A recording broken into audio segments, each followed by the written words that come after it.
सुप्रभात बच्चों, आज हम पढ़ेंगे पाठ 12 सच्चा वीर कहानी।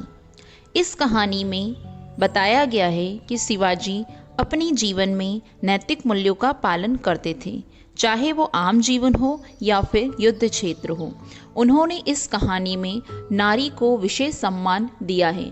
आइए जानें इस कहानी के बारे में और शिवाजी के चरित्र के बारे में। शाम का समय था। वीर मराठा शिवाजी राजगढ़ दुर्ग की बैठक में चहलकदमी कर रहे थे। उनके मुख पर चिंता की छाया थी। वे कभी अपने आसन पर बैठते तो कभी उठकर टहलने लगते। रह रहकर उनकी आंखों के सामने कल्याण प्रांत की सीमा पर लगे शिविर का दृश्य आ जाता था। वहां मुगलों और मराठों में भीषण यानी भयंकर युद्ध चल रहा था। अनेक सैनिक घायल हुए, अनेक वीर गति को प्राप्त हुए, अर्थात युद्ध क्षेत्र में मारे गए। किले पर अभी मराठों का अधिकार नहीं हो पाया था। यकायक महामंत्री मोरोपंत ने उपस्थित होकर शिवाजी को प्रणाम किया और बोले, श्रीमंत, एक शुभ समाचार है। हमारी सेना ने शत्रु को पराजित कर दिया है। कल्याण प्रांत में अब हमारी पताका लहरा रही है। सेनापति सोनदेव ने कल्याण के दुर्ग को जीत लिया है। यह सुनकर शिवाजी बहुत प्रसन्न होते हैं और कहते हैं, कल्याण के सूबेदार अहमद के अत्याचार हद से आगे बढ़ चुके थे। हमारी सेना के युद्ध कौशल के आगे उन्हें मुंह की खानी पड़ी। यह तो हमारे लिए गर्व की बात है। तभी किले के बाहर श्रीमंत की जय, सेनापति सोनदेव की जय की आवाजें गूंजने लगी। कुछ क्षण बाद सेनापति सोनदेव ने उत्साहपूर्वक कक्ष में प्रवेश किया। शिवाजी ने उठकर हर्षपूर्वक सोनदेव को गले से लगा लिया। वे बोले, सोनदेव जी, कल्याण जीतने के लिए बहुत बहुत बधाई। हमें अपने सेनापति की वीरता पर गर्व है। सेनापति ने झुककर कहा, श्रीमंत, यह तो आपका ही प्रताप है, मतलब आपका ही तेज है। हमारा ध्वज दूर दूर तक फहराए, यही हम सबकी कामना है। मोरोपंत ने भी सेनापति की बात का समर्थन किया, मतलब उनकी हाँ में हाँ मिलाई। फिर बोले, अब आप जो खजाना लाए हैं वह भी श्रीमंत की सेवा में प्रस्तुत कीजिए। सोनदेव ने उत्साहपूर्वक कहा, महाराज, हीरे जवाहरात के साथ में एक अनुपम मतलब अनोखी भेंट भी आपके लिए लाया हूँ।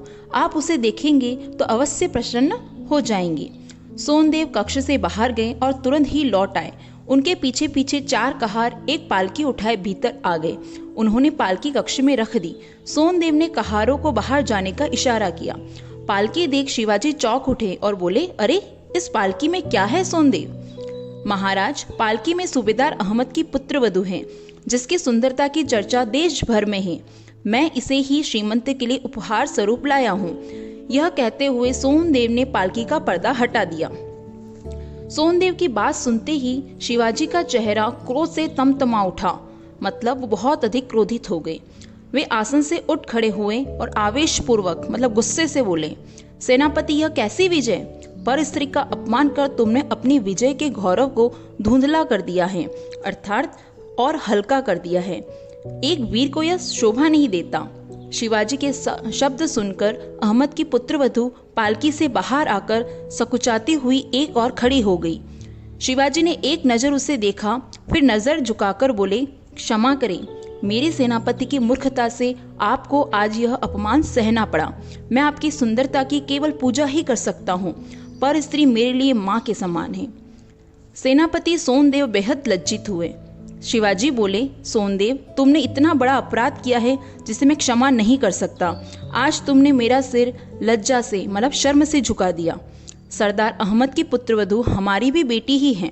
इन्हें आदर सहित इनके घर पहुंचाने का प्रबंध यानी व्यवस्था करो।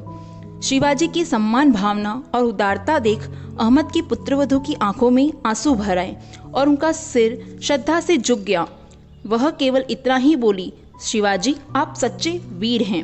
ऐसा इसलिए उन्होंने कहा क्योंकि अहमद की पुत्रवधू ने यह समझा कि जिस व्यक्ति के मन में संयम है और जो नारी का सम्मान करते हैं, वाकई में वो ही सच्चा वीर कहलाता है। और शिवाजी ने भी इसका ही परिचय दिया था। इस अर्थों में ही कह सकते हैं कि शिवाजी सच्चे वीर थे। आज की कक्षा में उपस्थित होने के लिए धन्यवाद।